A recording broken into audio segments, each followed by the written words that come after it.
Simpleton Podcast, the most popular podcast in eternity, featuring Laura Heeman. Hey, Clark. Guest starring Clark Massey. Hello, everybody. All right, we're the most popular podcast that you listen to that is has a banjo music introduction. We have stuff to talk about today. We're going to talk about a couple consequences of Roe v. Wade that we don't hear anyone talk about. We're going to transition to that, to prison Islam and beauty. And then we're going to go from that to kind of our main topic, which will be a little bit of a change in speed. We're going to talk a little bit historically about Black Lives Matter and critical race theory. We're going to talk about like us being in the neighborhood, what we saw as the problem with violence and police and things like that, what we were being told before the Black Lives Matter people ever came on the scene, you know? And then we're going to talk about our reaction to that. And we're going to talk about critical race theory and come down not into every little particular of it, but the couple main themes that Christians need to be knowledgeable about. And I think it's going to be simple, and I think it's going to be, I think it's a very informative way of viewing the subject. Yeah. Anything to add to that, Laura? Yeah, I agree. It's going to be simple. I think it's going to kind of be the key to all the different tenets that people would say are part of like critical race theory, you know? Right. We're going to say, in the main, we're going to try to hit it at its heart. Yeah. Roe v. Wade. A couple ideas have come about that I'm not hearing other people talk about that I think are interesting. One just happened to my wife and I. We had a child and it was a high-risk pregnancy. And so we went to a special group that was kind of a high-risk pregnancy OBGYN group, right? At a hospital in our area. And there were like 8 doctors in the group. This summer, that group lost 4 doctors. All at the same time? Within just about, months. Yeah. Right. To the point they're bringing in surgeons from other disciplines to do C-sections. Wow.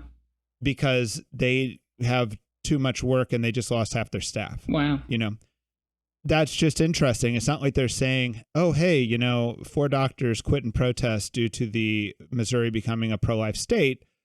But there's probably a lot of abortions in high-risk pregnancy situations. Yeah. And what I think is the most probable thing that's happening is that these people are abortionists and that they left when this ruling changed, you know? And that's got to be not just here, that's got to be in a lot of pro-life states that this is happening. By the way, I think there's another way to view it, which would be there's also got to be like reasons why children die in high-risk pregnancies that I wonder if the doctors are worried about getting accused of doing abortions. Oh, that's interesting. Yeah. And there could be like some bad liability of that in pro-life states. And it could become an unfriendly practice environment, if you're doing that type of stuff. And I don't think that's the motivation, but I think if I was in that discipline, I would be concerned about that. Yeah.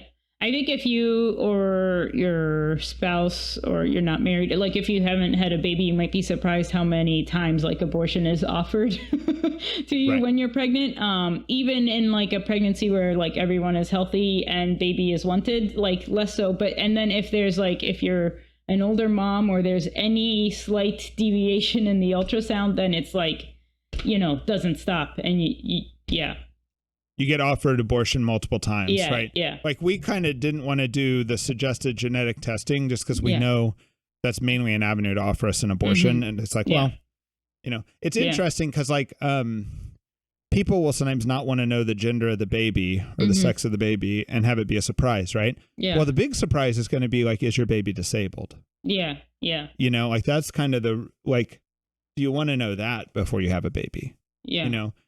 Where does this go? Oh, well, tell me if you get this sense. I'm kind of just quoting what I hear people say around me, including my wife, who is way more interested in all of this.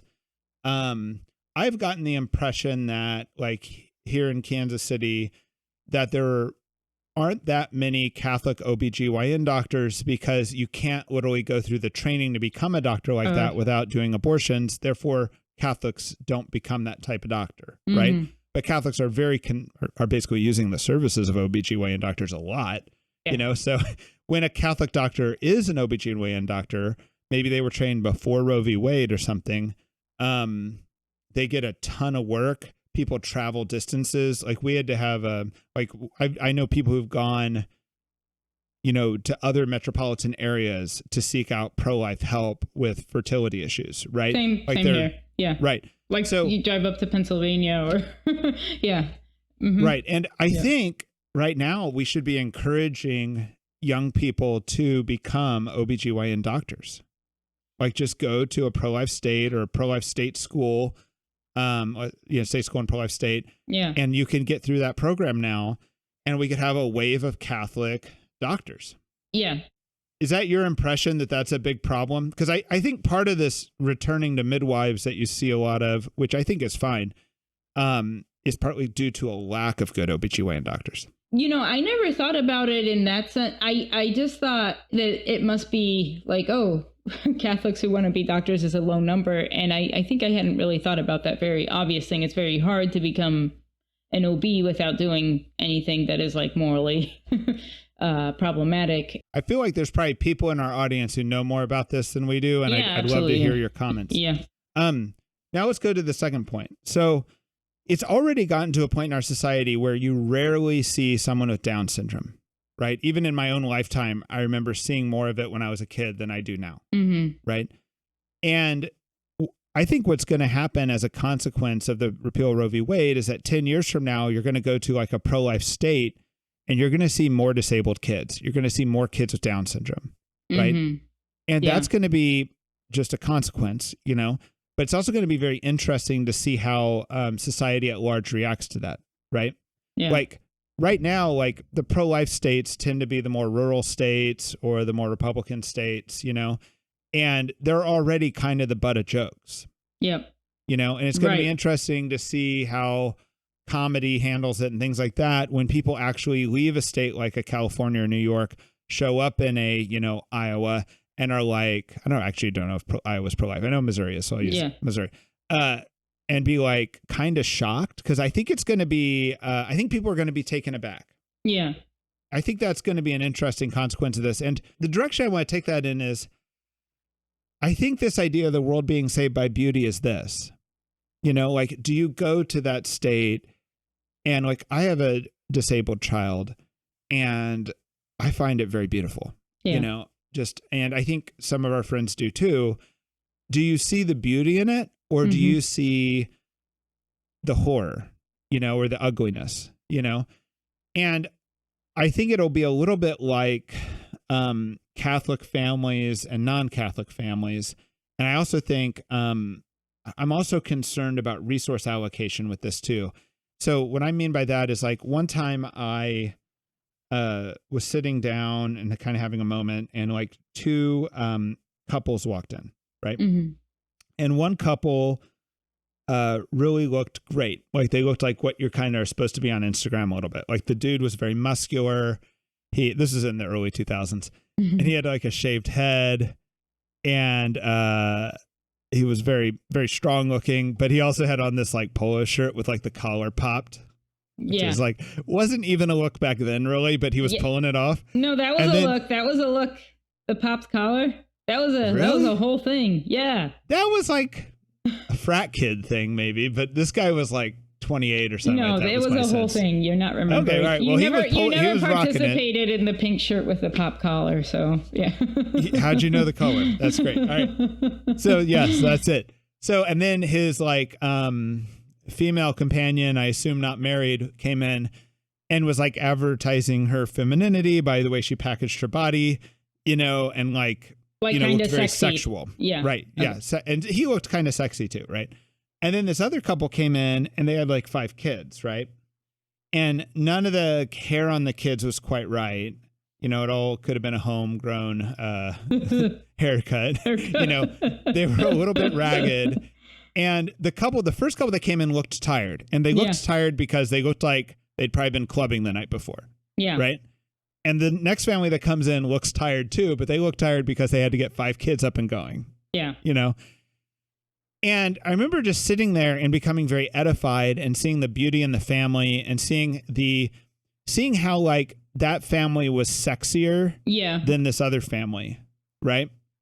And even though they weren't like packaged like they were sexy, and even like, though more appealing. What do you mean? Like they just, yeah. Well, they're literally having sex. They're like procreating. Yeah. You know what I mean? Like there's a real sexuality there, Yeah. and then there's kind of an empty sexuality here. Like I have this feeling that like the devil doesn't want you to have a lot of sex with a lot of people. At the end of the day, the devil doesn't like sex. Yeah. Right? I think this over-sexualization ends up in less sex. I think sex is too special of a thing, almost too holy of a thing, that the devil doesn't like it because like good things can happen in it. Yeah. You know? So although he's like pro hypersexualization, pornography, et cetera, at the end of the day, he's going to destroy sex. Yeah. And you see that in the transgender movement, frankly, because a lot of the people go through that stuff end up unable to find any type of partner at all. You know, well, and even unable to experience sex. So exactly right. Yeah, so it's like a very sex focused movement that ends up in no sex. Yeah, you know. Yeah. So anyway, so this family is more sexy. They seem more healthy. Yeah. They seem more happy. There's a beauty about them, and it's just like very recognizable upon reflection. When we say beauty is going to save the world, I think we mean people being able to see through the lies of the world and see this like more authentic beauty. Yeah. Right? It doesn't really mean stained glass windows. It means love. Like you can have a family with bad haircuts and holes in their jeans without love, and it sucks. Yeah. And it's not beautiful. So you can't, these are the accidentals of the love, not the love. Yeah. Right? So you can't just like say, I'm going to have a lot of kids. I'm going to go to church a lot. I'm going to do all this stuff. But if you have not loved, then it's just going to be just as ugly as if you'd gone clubbing the night before. Yeah. You know, maybe uglier. Yeah. Yeah.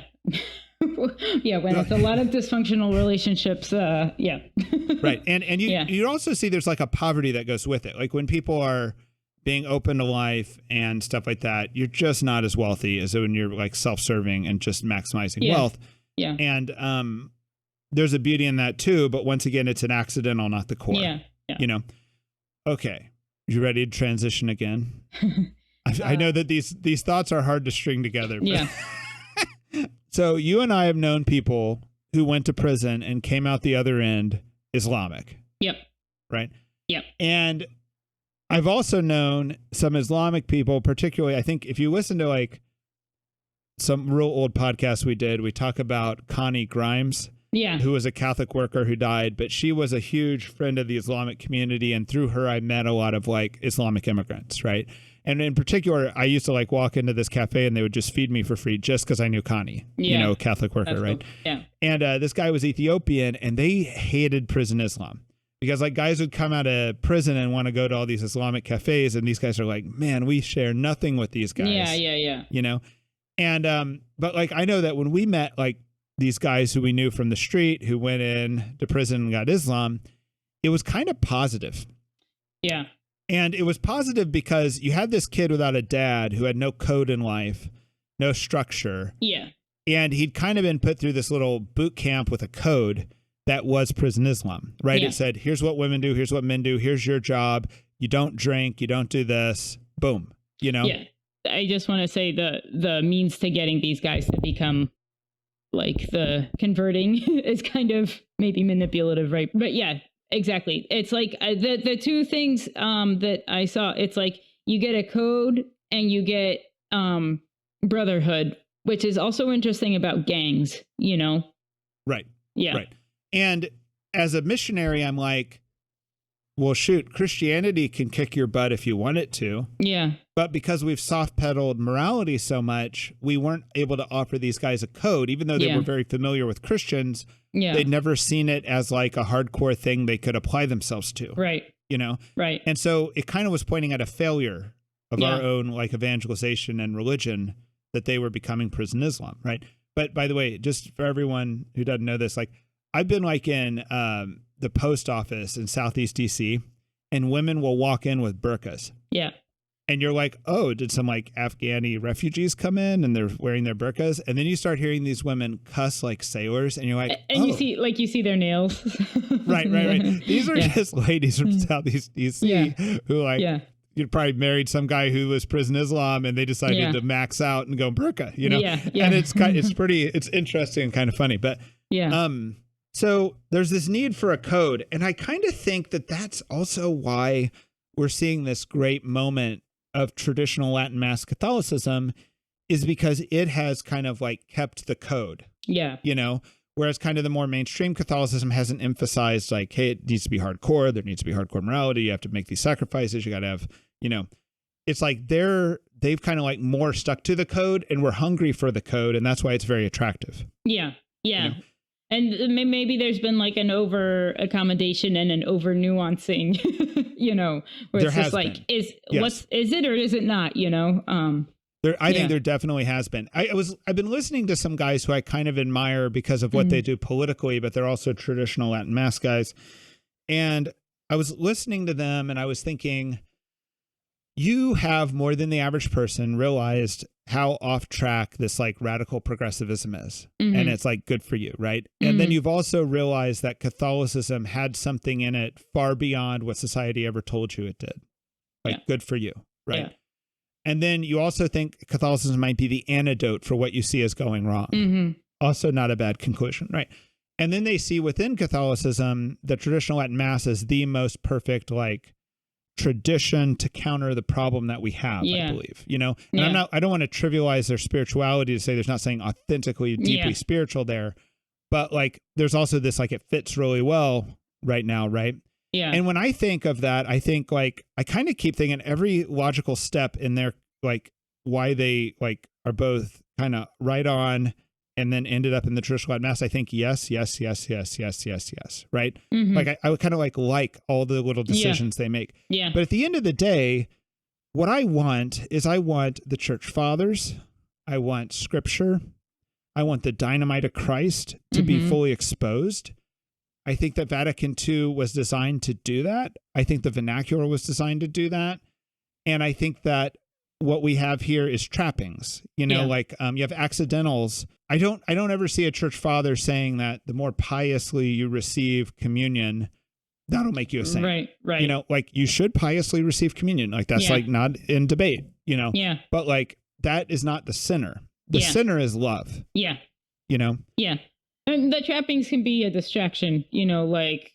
I think that's where we're at. And I think that's why you see these policies coming out, is because people who know it's a distraction are making policies, and it could be ham-fisted. I don't know that these policies are good policies, but I know why they're trying, you know, like why they're trying to like limit ad orientem or all of these little things is because these accidentals become the core and become like the flag of, you know, a religious movement that's actually not right. You know, it's not at the core love. But it's too bad because some of it is like quite beautiful. Yeah, it is. And I also want to say, like, I want to acknowledge all the problems of like a false Christianity that can be too liberal while thinking this is not the answer also. Yeah. You know? Yeah. Are we ready to transition to Black Lives Matter and critical race theory, the historical perspective, the 20,000 foot perspective? Okay, let's start with, you and I are trying to get deeply within the Black community. We're doing mission work. We're in people's living rooms. We're going to a Black Catholic church. We're going to other Black churches too at times, you know, and we're hearing about what they think are the problems. And it does seem like society is not valuing Black lives enough. Yeah, I think from our perspective, right? Yeah. Now, what did you see as the problem? What were you being told of as a problem? And were you hearing people complain about police brutality? So, yeah. And just to clarify, like, I haven't been doing as much active ministry as you in the last like 4 to 5 years, maybe 4 years. Right. But most of this stuff is pre 4 to 5 years ago anyway. Right. So but pre 4 to 5 years ago, like I like not one time heard a mother say she was like worried about police brutality. I did hear a lot of women being very afraid of their sons being on the street. I know multiple people that have been locked up because of things they actually did on the street. I know people that have been killed. And I think there was like the main stress was like, will our sons and then also our daughters, you know, be overcome by street violence and drugs? I was going to say, I don't think people realize how common murder is right now. Like, like it's not like hey, we know a guy who was killed through our ministry. We know half dozen to a dozen people who've been killed. I even had a guy killed last month. He was, this summer I was helping this family I've known for years and years. And a kid was there who I know decently. Like I keep running into him. We always focus on the parents, and he's only like 13, 14. So I knew him, you know, and he was the kid who showed the most promise. Like we were fixing up their house and I didn't really want to go on the roof because I'm a 45-year-old dude, you know. This kid was up on the roof, patched the hole without me telling him to. I wasn't going to order get up there. But he was super helpful, super polite, most helpful person in the family. He died last month. He got killed at a convenience store. This is not, you know, this is happening fairly regularly. Yeah. One family that we've been close to in DC for many years, like she's lost 2 sons to street violence, you know. And we've also known people who killed people. Yeah. So this is a big deal, right? Now, the only police abuse, like I've known real small things that would be that you could complain about. But the funniest thing I ever know is I know this kid who, I don't know anything horrible police abuse wise, but I know this kid who, he's a friend of mine. When he turned 17 or 18, he was a huge, like, wrestling is like his favorite thing, like professional wrestling. Like when he found out that professional wrestling wasn't real, he said it was worse than the day he found out Santa Claus was not real. And he even still loves it to this day, even after he found out it's not real. But when he was 17 or 18, he finally got his own money. Wrestling was coming to town and he bought his own tickets to go see it. Right. Yeah. And on his birthday, on Southern Avenue, there was a drug dragnet thing, and he got swept up in it. And by the evening, he was released because he wasn't actually, they didn't have anything on him. Yeah. You know, I don't want to say he wasn't involved at all, but I don't think he was involved at all that day, you know. But he had missed his wrestling. Yeah. And he repeats that story to this day. Yeah. And another thing, go ahead. Ben needs to put a warning to parents before that Santa bomb you just dropped. But anyway. Okay, yes. Ben, do that. Sorry. Trying to keep Santa alive in my family. I have mixed feelings about it now. For a whole bunch of others. All right. Anyway. I want to say 2 other things. Like I'm working with a guy who deals a lot of drugs. Hoping he, you know, changes his life, right? The way he talks about cops is kind of the same way you see cops talked about in mob movies. They're just doing their job. Like he seems to have a respect for them. Like, and his house has been raided. He's literally, I've seen him crying that he thinks he's going to lose everything in a raid, or, you know, I've seen him freak out about getting, like, you know, caught, but he doesn't blame cops.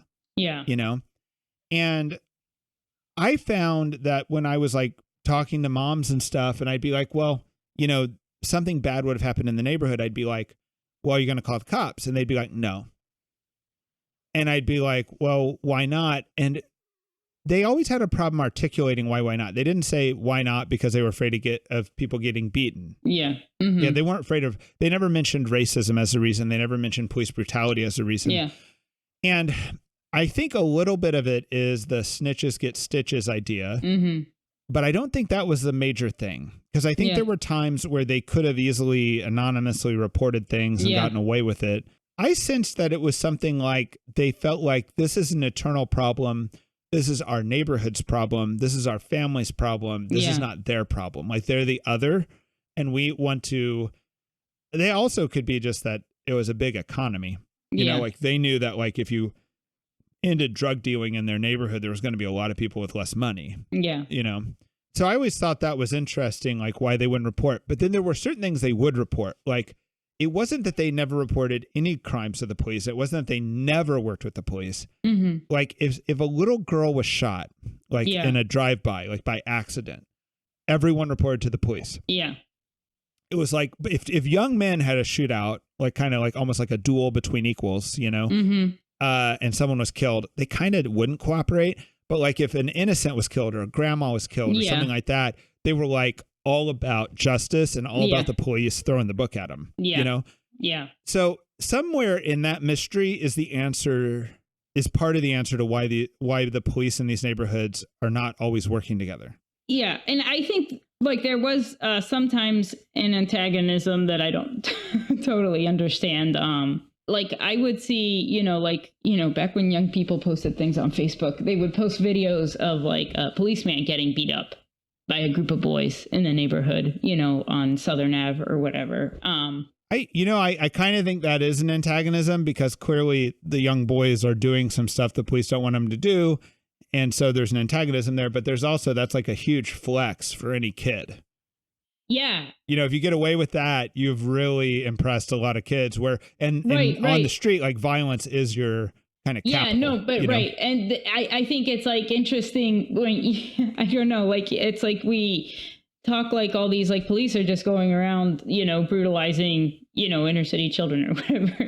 And there's, I think there was a more complicated thing going on, and like once I saw a kid who was like being pinned down on the police and he was in handcuffs. He was like pretty young. He was like maybe 14 or 15 and he had been walking home from Ballou High School and he was like with his friends and he went and slapped the policeman in the face like unprovoked, right? And every single person that was there, like this is on MLK, so it's like me and the missionary I'm with are like the only non-Black people, and everyone was like, yep.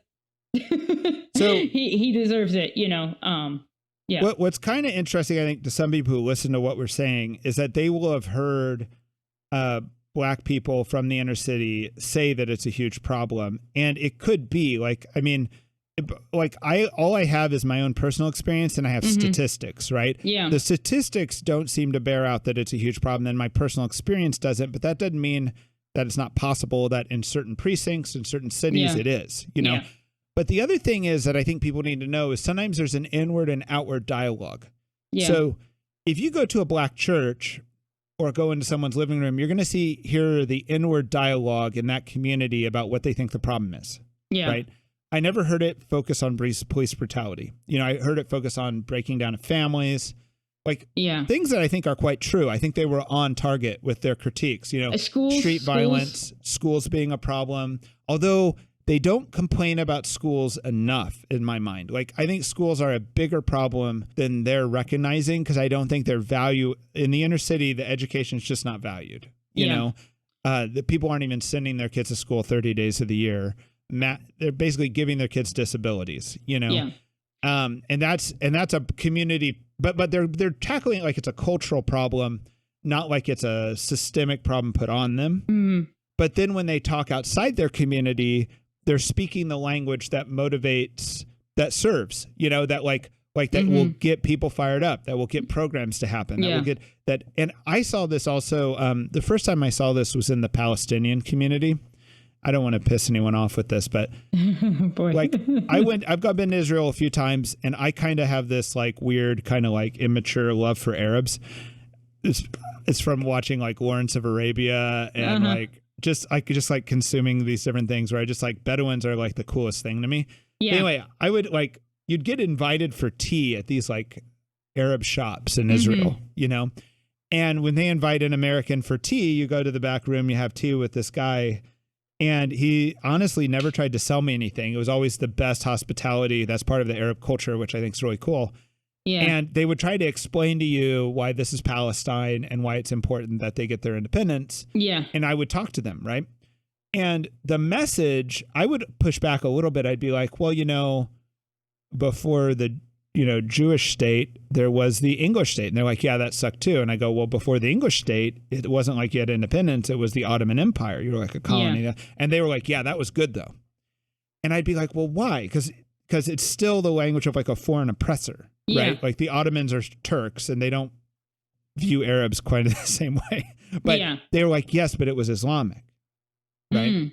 And you start to realize the importance of in Islam having an Islamic state, because Islam actually has a code of how to run a state within the Quran, and their prophet is a conqueror and a governmental leader, not just a religious leader. Therefore, they felt like they couldn't fully live their faith without a truly Islamic state. So this Jewish state is just horrible. Yeah, right. It doesn't matter how good a Jewish state there is or how many rights they're given or whatever. It's horrible. And I was visiting this. A lot of these conversations happened before. I've been to Israel before and after what's called, I think it's called the Intifada, where like there was some violence around 2001 in Israel. And that's what Arabs and Jews had been getting along really well. And Jews were even going into the Palestinian areas and shopping at their shops. And then it reversed. And now we have a wall apartheid situation. But I've been there before and a little bit after that, you know? And, but then when I come to the States, I would go to Catholic worker houses or wherever and hear people talk about Palestinian independence. And they're talking about an indigenous group. They're talking about human rights. They're talking about rights for minorities, right? And they're Palestinians giving these talks, but they're not saying anything like what I had over tea. Yeah. Right? They're speaking the external language that will motivate Westerners to support Palestinian causes. They're not talking what they really think internally. Yeah. Right? I've seen that with the Black community a lot. I don't blame them for it. I just think it's like they have problems they're working on internally and thinking about, including things like breakdown of the family. And then they have the stuff they're willing to say politically. And it's not the same thing. I was going to ask you this, though. Do you think people are more anxious about police brutality now, or do you find that it's still the same? There's still the same internal worries? So over the last few years, I've been reading articles about like Black parents talking about how they talk to their kids about interacting with cops. And I think those articles were 100% true. And I think they were true before Black Lives Matter. I think they've always been saying, look, you got to make sure you do everything you can to signal to the cop that you're not a threat. You're not doing anything wrong. You're not going to, have a gun or whatever. Right. Yeah. Like you need to do all that. And hopefully that works. That's actually, you could almost take exactly the same talk and say that's what you should tell white kids too. Yeah. And I think it's right. I mean, when you're dealing with someone who deals in violence and deals in enforcing laws, you need to be signaling that you're not violent and that you're not going to, So I think that's true. I don't know. I think that sometimes, I wouldn't be surprised if we did a survey before and after Black Lives Matter and found out that the people we serve are more concerned with police brutality now than before, just because it's taken up so much of the airwaves, So, Oh, no, I want to talk about another big problem that I don't think outsiders understand. There's an enormous difference between suburban policing and inner city policing. And by the way, I think Laura and I, before we did this, we were talking, we've met racist attitudes in cops and firemen, and I don't know that results in racist actions. I have to say that. And I don't know that they had these attitudes before they went into the force. I think there's something, and I also don't know that the Black cops aren't also having these same racist attitudes. But there's some dark stuff that you see in police culture that is just not good. I mean, I don't know that it leads to, mass police abuse, but it certainly is not a good thing, Right. The other thing I want to say is suburban police and inner city police are very different, and it's the inner city police situation is problematic, and I think it needs changed for some reasons. So the suburban police operate on a response tactic, like meaning they're not meant to be seen. They're not meant to be sitting on your neighborhood street all the time to be seen, right? Right. You don't want that in your suburban neighborhood. Right. But they're meant that if you call 911, they're there within 2 minutes. Yeah. So they're highly responsive, but they're not like doing this like ministry of presence. Yeah. But then the other thing is they enforce every law. Like, if you are smoking a joint on the sidewalk, you're in trouble. Yeah. Right. In a suburban neighborhood. Right. If a cop finds you smoking a joint on the sidewalk, you're done. Right. Yeah. Now, in a urban environment, it's the reverse. It's like cops have terrible response times, but they're kind of like around the corner all the time. Yeah. They're sitting in their squad car, just sitting in the neighborhood, so you can find them that way, but they're not that responsive to 911. Like my hold times on 911 have been well over 15 minutes. Oh my God. Yeah. I've called like on gunshots and it's like. Right. Like, why are you calling? Yeah. But the other problem is that urban cops have so many laws that they're not going to go enforce, but the laws are still on the books. So that gives them way too much discretion, meaning like there's all these things they can get you for, but they're triaging. Like they're going to go deal with murder before they deal with a guy smoking a joint on the sidewalk. Right. So But if they're mad at the guy who's smoking a joint on the sidewalk, or if the guy who's smoking a joint on the sidewalk is disrespectful, well, then they'll enforce the law. Right. And what this also happens is a lot of these guys in the inner city, I'm saying guys because it is typically male, they have warrants. Yeah. Meaning like they got caught for a joint on the side, something not very serious, say. They're not very serious warrants. But if you don't pay that ticket, if you don't show up in court, which they're not doing, I'm not going to say they can't. I'm not going to say it's not their fault that they're not doing it, but they do end up with a warrant. And it's typically not a big deal until it is a big deal. Right. You know, until you are caught in a dragnet and you might not have been doing anything wrong, but you have a warrant. And if they just want to get, you're now spending the night in jail. Yeah. Right. So to me, this makes cops dictators. It makes them gives them way too much power. Yeah. And I heard a guy here say that in the inner city, it feels like cops run the neighborhood. And in the suburbs, it doesn't feel that way. Yeah. And that's related to what I think I'm describing. Yeah. You know? Yeah. I think in the suburbs, it's like might be like more of a feeling like, right, the cop is a public servant and you can tell him what you need him to do or don't want him to do or whatever, you know, and a little bit more of, do you know who I am? Like, how dare you arrest me? You know? Yeah. And I don't know exactly the solution to this, but I feel like the start of it is we have to get laws off the books that we're not willing to enforce. Yeah. Like we need to not say what's a good law, what's a bad law. We need to say what's a law worth enforcing. Yeah, I don't like the idea of like people shouldn't be like held accountable for breaking laws, right? And I think you're saying something different. Let's not have stupid laws that we're gonna maybe hold them accountable for or not hold them accountable for, and they have this thing hanging over their head always. Well, let's say that heroin, we just know it's really bad for people and it hurts society, right? Yeah. But let's say that you're going to have open heroin use and people shooting up on the streets and you can't, for some reason, you don't have enough cops or resources to enforce that law. I would say get rid of the law.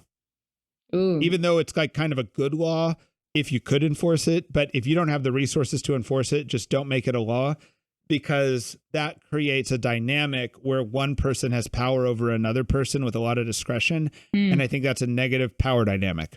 Yeah. I don't mean to be using Marxist language right there, but I know. Yeah, so you're saying we should all become California, but I'm kidding. But why? Like I guess it's like if you think about the California drug problem, are they letting that exist because of the reason you're saying, or is it different? Well, it's a nationwide drug problem, but we're talking about like open air drug use, right? Yeah. Yeah. I don't know. I just don't think you want to say, sir, here's a gun. Here's the power to arrest. Here's an incredible power over your fellow man. And then here's a bunch of things you can willy-nilly choose what you want to do. Yeah. You know, I think that's negative. So I do think you could, I think you would cut back the laws at first and then add to them as you get compliance. Like I heard this in New York City that one of the ways they cleaned it up is they said, we're going to start enforcing the rule that there's no broken windows. Because it's not because broken windows were the thing making New York City full of crime in the 80s. Yeah. It was just that, once you know you can't mess with the law, you're going to have a different attitude. You know? So I do think you could have an ethic of, no nonsense laws. Yeah. But, as of now, literally everyone in the inner city does a calculation, including myself. Am I going to make this illegal left turn? Yeah. The cops even care if I'm going to make this illegal left turn because it's safe, you know? And so, by the way, we have some people at Simple House who are attracted to become missionaries who are really great rule and law followers, right? And during COVID, it basically broke them. Yeah. They've been able to always drive the speed limit and obey all the laws. Yeah. And then COVID was enough to drive them nuts because the laws, particularly in DC, got insane. Yeah. That's kind of a background of the way we felt about it. So I feel like we felt correct me if I'm wrong, Laura, we felt like street violence is an enormous problem. And we felt like education is an enormous problem. What was being accepted as acceptable in the inner city was just not acceptable. Yeah, you know? Absolutely. Yeah. All right.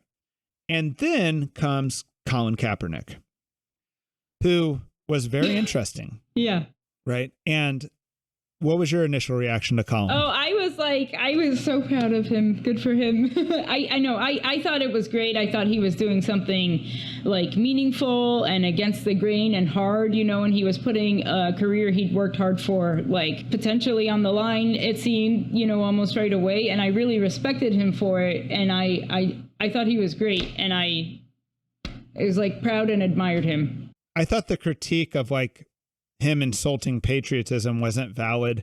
Absolutely. Because he wasn't mooning during, it wasn't like he was like sitting on the ground and twiddling his thumbs. He was kneeling, which is a respectful. It was a respectful gesture. And there was something about it that to me was like taking seriously, like, our country in a way. Like, I don't know, but now I don't think you and I were talking about this with each other and forming each other's thoughts, but like within a week I had changed my mind. Yeah. What was your change on this? Well, I had kind of the impression, like the reporting on what was happening. And then I heard him talk, I read an interview and I was just like, oh, and sorry, football players of the world, but there is a stereotype of football players being kind of dumb, and I was just like, you needed someone to help you formulate these thoughts before. I actually think football players are almost always surprisingly intelligent. Somehow, like really beautiful women and really muscular men aren't supposed to be geniuses.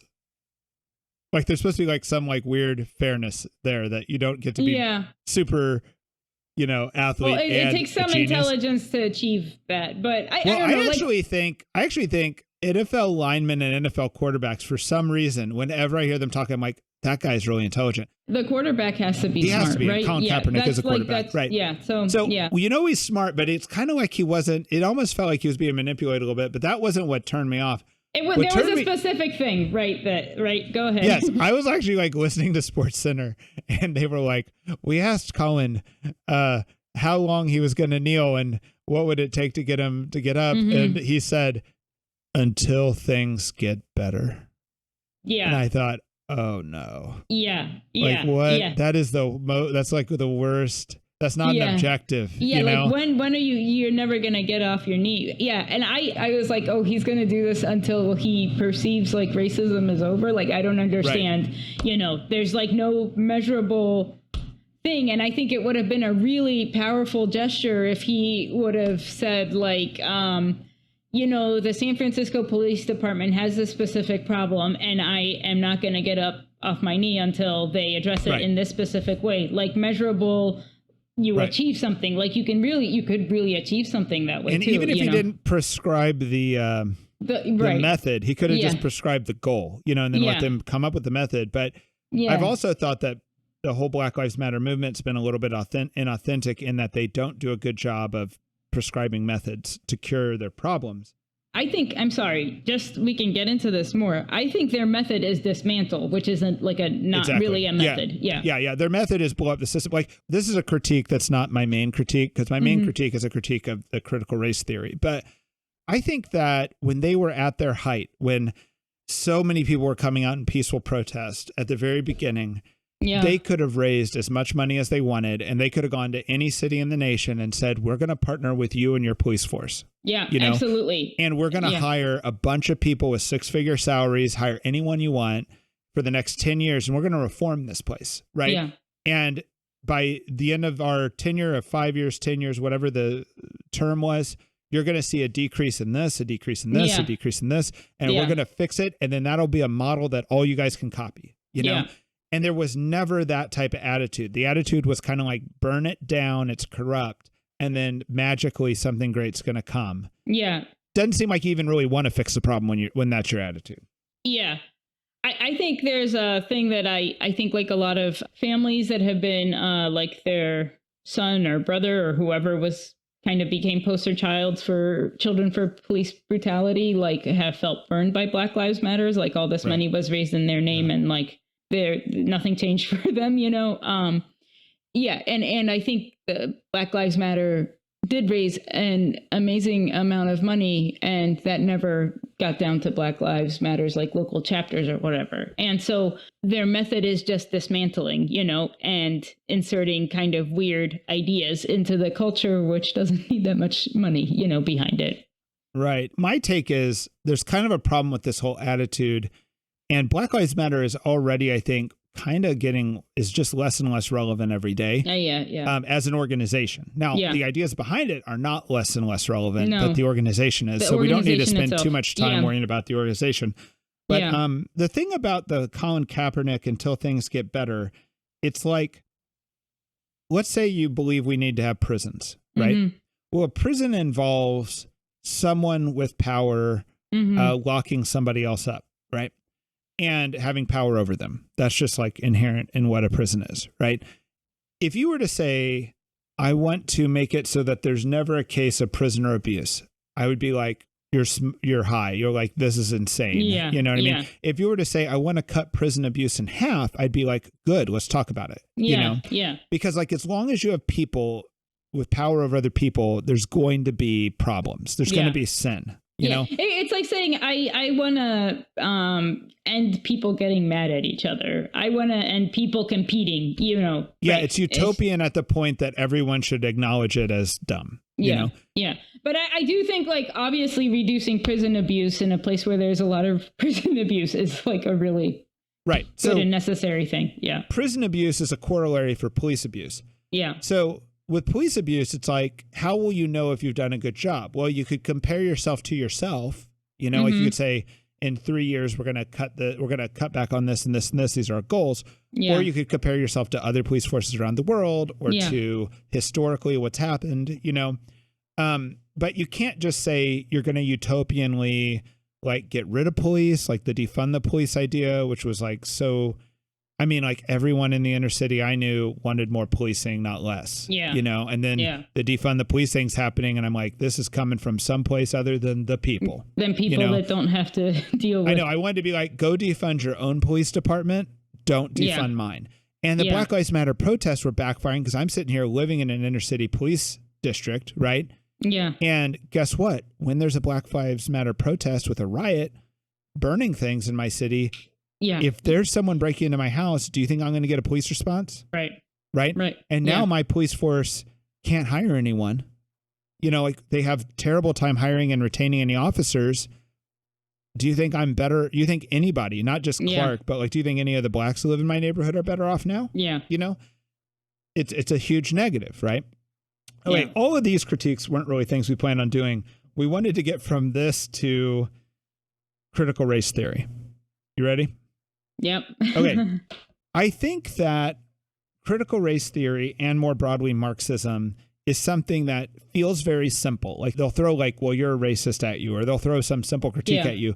But when you dig into it, they run back and get in super complicated language about superstructures and all types of things, right? And really it's that language is confusing even for them, and it's actually not that profound, Yeah. And there's a constant defining, redefining of these. Right. Yeah.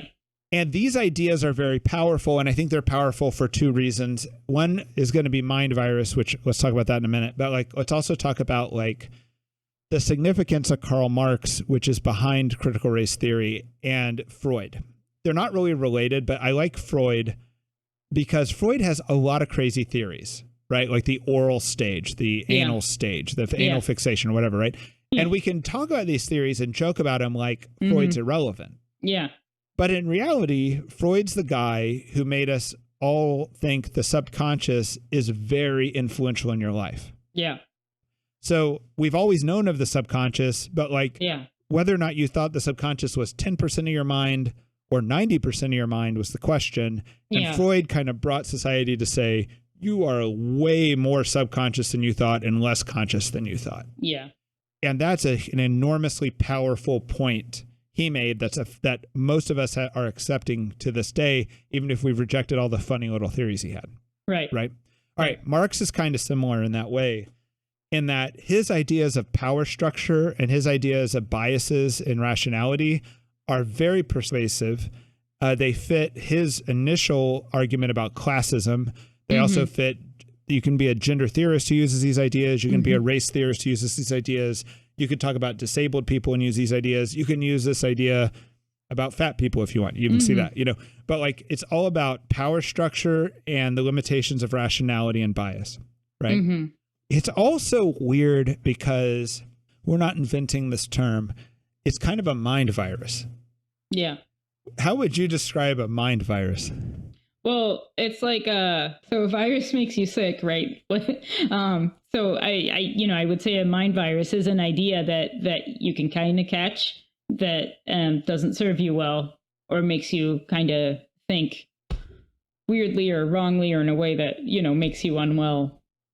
It's also like self-replicating, like somehow also like a virus. Also like a virus, right? Yeah. And it's also hard to kick. Yeah. It's like if you have an idea that haunts you and then you like sit down, well rested, think hard, pray about it, figure it out, and defeat this idea. But then the next day it comes back. Yeah. Yeah. And this is not abnormal. This is like scrupulosity. This is, I think the historical critical method of biblical interpretation falls into mind virus territory. Yeah. Just doubt can be a mind virus kind of, Anxiety. Yeah. Anxiety, so there's certain things here that are more personalities than ideologies, than contagious ideologies. But this critical race theory and Karl Marx is kind of like a contagious ideology. Well, I thought I heard an interesting thing about, I just heard someone define ideology in an interesting way. And it's when you think there's one thing that explains everything. Right. And it's like an oversimplification of reality that doesn't acknowledge it's an oversimplification. Yeah. Like you need to oversimplify reality at times, or you need to simplify, not oversimplify reality at times. Right. But when it's overly simple and you get rid of the mystery, it's definitely it's an ideology. Yeah. Well, and so I think it's like if you think one thing explains everything, you will see it everywhere. You will literally see it everywhere. Right. I have heard more than one just on watching YouTube, there's one person in particular that stands out where she talks about, she had kind of this mind virus and everything. She was always looking for microaggressions or racist actions. And it was everything in her day that happened to her was racist. Someone opened the door for her. They didn't think she was able to do it herself. That's racist. Someone didn't open the door for her. Right. It was racist, Yeah, that's right. And she was literally making herself physically sick and having mental breakdowns because she would have a bad day every day, So what's the contagion aspect? I think the contagion aspect is it's an interpretive key that explains almost everything. Yeah. It's and also I think where there's an attraction to have the interpretive key to everything. It's wrong. The world is not that way, but it is in the complex, overwhelming world, it is attractive to think you have the interpretive key to everything. And sometimes people treat Catholicism that way. And popes have said, don't treat our religion as an ideology. Yeah. It is deeper than an ideology. Yeah. Yep. But there's the interpretive key thing that's attractive. There's the idea that it lets you at times correct other people and be righteous in that way. Yeah. It also lets you be a victim and not be at fault. That's an attractive thing. It could also make you the defender of victims. Yes. Right. Yeah. So it's all kind of it's somehow playing on our emotions to feel like we're doing something really good. And even if we defeat it, even if we if I give you the proof on paper why it's all wrong, you have to still be worried it's going to come back and come back and come back because it's viral, Yeah. So let's talk about why it is wrong. I think that all of the Marxian thought has two aspects to it, and I'm not going to use Marxist terms because I think that's all part of letting them control language and not that great. One idea is that all of history and human behavior could be thought of in a continuum, and you have to have an opinion of how you explain things, right? Mm-hmm. On one side of this continuum is everything is a result of groups and resource struggle. Mm-hmm. And on the other side of the continuum is history and everything's explained by great individuals doing great things, right? Something's called the great man theory of history and dismissed as sexist and dumb, right? So the truth is both extremes are wrong, right? Yeah.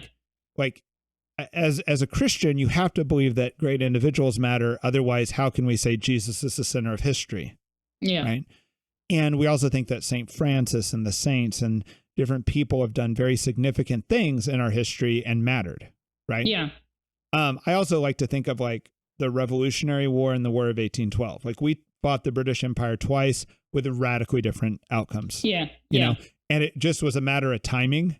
Yeah. Yeah. Like we fought the British when we had a shot, and we had fought the British when they were kind of like well rested. Yeah. And individuals made those choices. Yeah. They called their shot. And when they called the shot well, it had a great outcome. When they called the shot bad, we had a terrible outcome. Even though, so these things matter.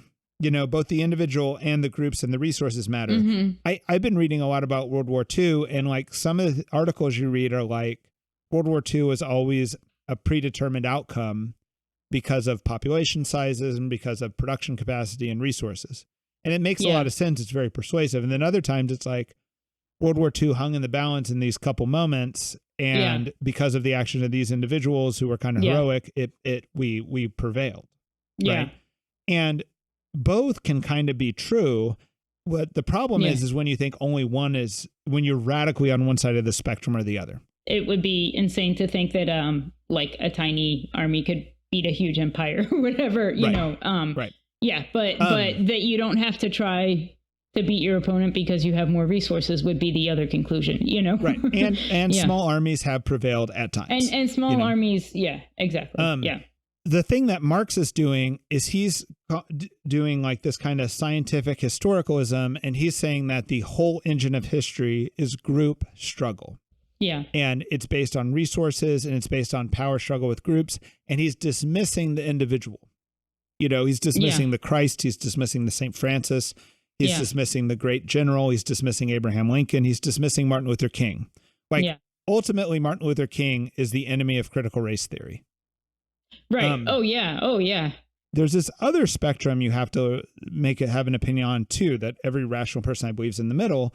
And it's that, is your rationality actually true, or is your rationality the result of subconscious bias, of power struggle, of, your reason is being basically perverted by your self-interest, right? Yeah. The Catholic Church acknowledges that self-interest, selfishness, all these things will bias your reason. And that's why we have things like asceticism. That's why we have things like check and balances with, philosophy and like church teaching to kind of like check and balance your conclusions and things like this, right? And the Catholic Church also teaches that anyone, right, is like a sinner and has self-interest and greed and pride, right? No one has the perfect reason. Right, but you can be poor and you can be greedy, Oh, you're kind of saying that like every group is self-interested and greedy, not just the dominant group. The poor can be self-interested and greedy. Yes. Yeah. And I actually don't know that Marx would disagree with you on that. So the question then is like, do you believe it's all one way or another? And when you are kind of in this Marxian paradigm, it's like whatever, like, first you define your groups. Are your groups going to be classes? Are your groups going to be sexes? Are your groups going to be races? Are your groups going to be define these groups, then create the power struggle? Then whatever the dominant group is saying is just serving the purpose of perpetuating the dominant group. Yeah. Right? Yeah. This is incredibly dehumanizing to everyone. Yeah. And it means like, so like you have to tell your kid like, well, you're the oppressed in this group, and other kid, you're the oppressor in this group, and you have to put people into these like that. That's the category. And so it's extremely hopeless. Like if you raise your kid, you want to raise them believing in great people influence history. And you also want to raise them in thinking that they have to do their best to make good judgments. Yeah. That not all their judgments are just inherently flawed and it's all hopeless, Yeah. And there's also this like, kind of hypocrisy in the Marxist thought where it's like some people wake up out of their biases and somehow like join the disenfranchised group. And somehow they're the enlightened, group. Yeah. And I think almost all outsiders see those people as on the grift themselves, serving their self-interest by even doing that little machination, Yeah. So to me, these are the two things that are just so negative, right? To go into like for me to like do ministry and be in the Black community and to tell kids that it's all power struggle, you know, right. or to tell them that, you know, I can't trust, you know, none of us can trust our own, you know, thoughts and reasons because it's all just selfishness disguised, right? Yeah. Christianity just has no traction in any of that because like it just kind of makes Christianity irrelevant and also makes their life irrelevant. You know, I mean, it's just, there's no good take home points there.